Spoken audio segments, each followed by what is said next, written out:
bonsoir. Bonjour, c'est le deuxième étage d'une fusée politique dont on ignore jusqu'où elle ira. Emmanuel Macron compte sur son ministre de la Justice, Éric Dupond-Moretti, pour mener le combat au régional dans les Hauts-de-France, sur la liste En Marche ou peut-être tout en haut de celle-ci, et ce dans un territoire que brigue aussi Xavier Bertrand, futur adversaire du chef de l'État en 2022, et dans un contexte où la droite se remet à peine de la déflagration en Provence-Alpes-Côte d'Azur, avec le rapprochement de Renaud Muselier et d'En Marche, une affaire d'ailleurs pas encore réglée. Bonjour Louis Dragnel. Bonjour Mathieu. Quel est l'objectif de cet atterrissage politique d'Éric Dupond-Moretti ? En fait, l'opération a été lancée directement par Emmanuel Macron et donc c'est à l'occasion d'une réunion politique lundi à l'Elysée que les derniers détails de la manœuvre ont été réglés. Autour de la table, une poignée de ministres et plusieurs conseillers politiques.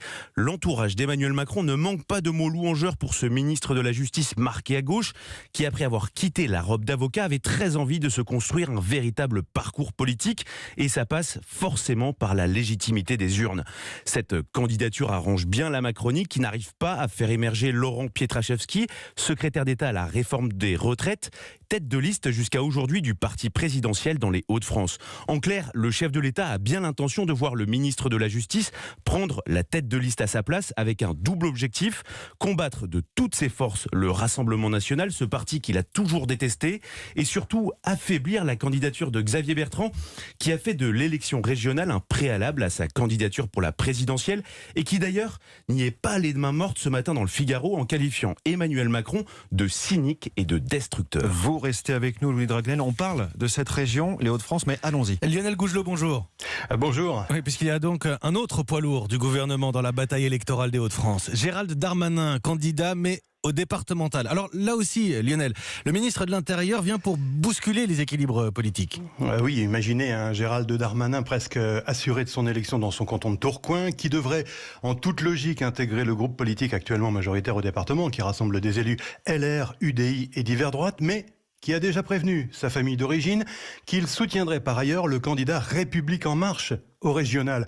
Une sorte de en même temps à la sauce Darmanin qui fait, vous l'imaginez, hurler Sébastien Huyghe, le patron de LR dans le Nord. Là, on se retrouve dans la situation de En Marche qui a la stratégie du coucou, c'est-à-dire qui essaye de prendre les postes dans des majorités qui ne sont pas les siennes. Ça n'a aucune cohérence politique et c'est aussi ce qui écœure nos concitoyens de la politique.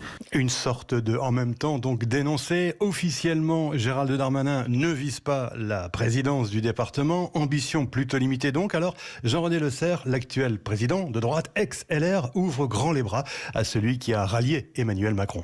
Avoir demain comme conseiller départemental de base le ministre de l'Intérieur, c'est formidable. Donc bienvenue Gérald Darmanin, puisque vous savez, si Emmanuel Macron a été élu président de la République, c'est bien parce qu'il y a des gens de LR et de l'UDI et des non-inscrits qui ont voté pour lui. Donc moi je trouve ça plutôt heureux et on est ravis d'accueillir notre ami Gérald. Et pour adoucir la pilule, il y a aussi ceux qui vous disent qu'il faut penser au coup d'après, c'est-à-dire l'hypothèse où le Rassemblement national, allez savoir, serait vraiment trop menaçant entre les deux tours des régionales. Eh bien, revenu dans cette ère, Darmanin serait le mieux à même de favoriser un rapprochement entre la République En Marche et son ami Xavier Bertrand. Lionel Gougelot, on entend que tout n'est pas réglé au sein même de LR.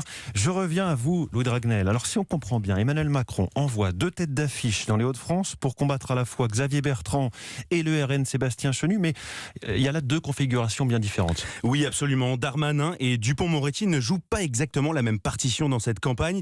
Pour Dupond-Moretti, l'enjeu c'est d'abord de trouver une légitimité électorale en se battant à main nue avec le Rassemblement national, mais surtout d'aller mordre les mollets de Xavier Bertrand avec deux objectifs politiques fixés par Emmanuel Macron. Au premier tour, éviter un score triomphal donc pour Xavier Bertrand, et au deuxième tour, montrer que Xavier Bertrand tout seul ne peut pas battre Marine Le Pen.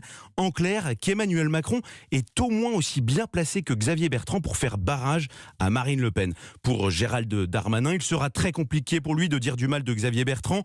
Tous les deux sont très proches. Emmanuel Macron veut en fait se servir de son image pour montrer que la République En Marche peut remporter des victoires locales.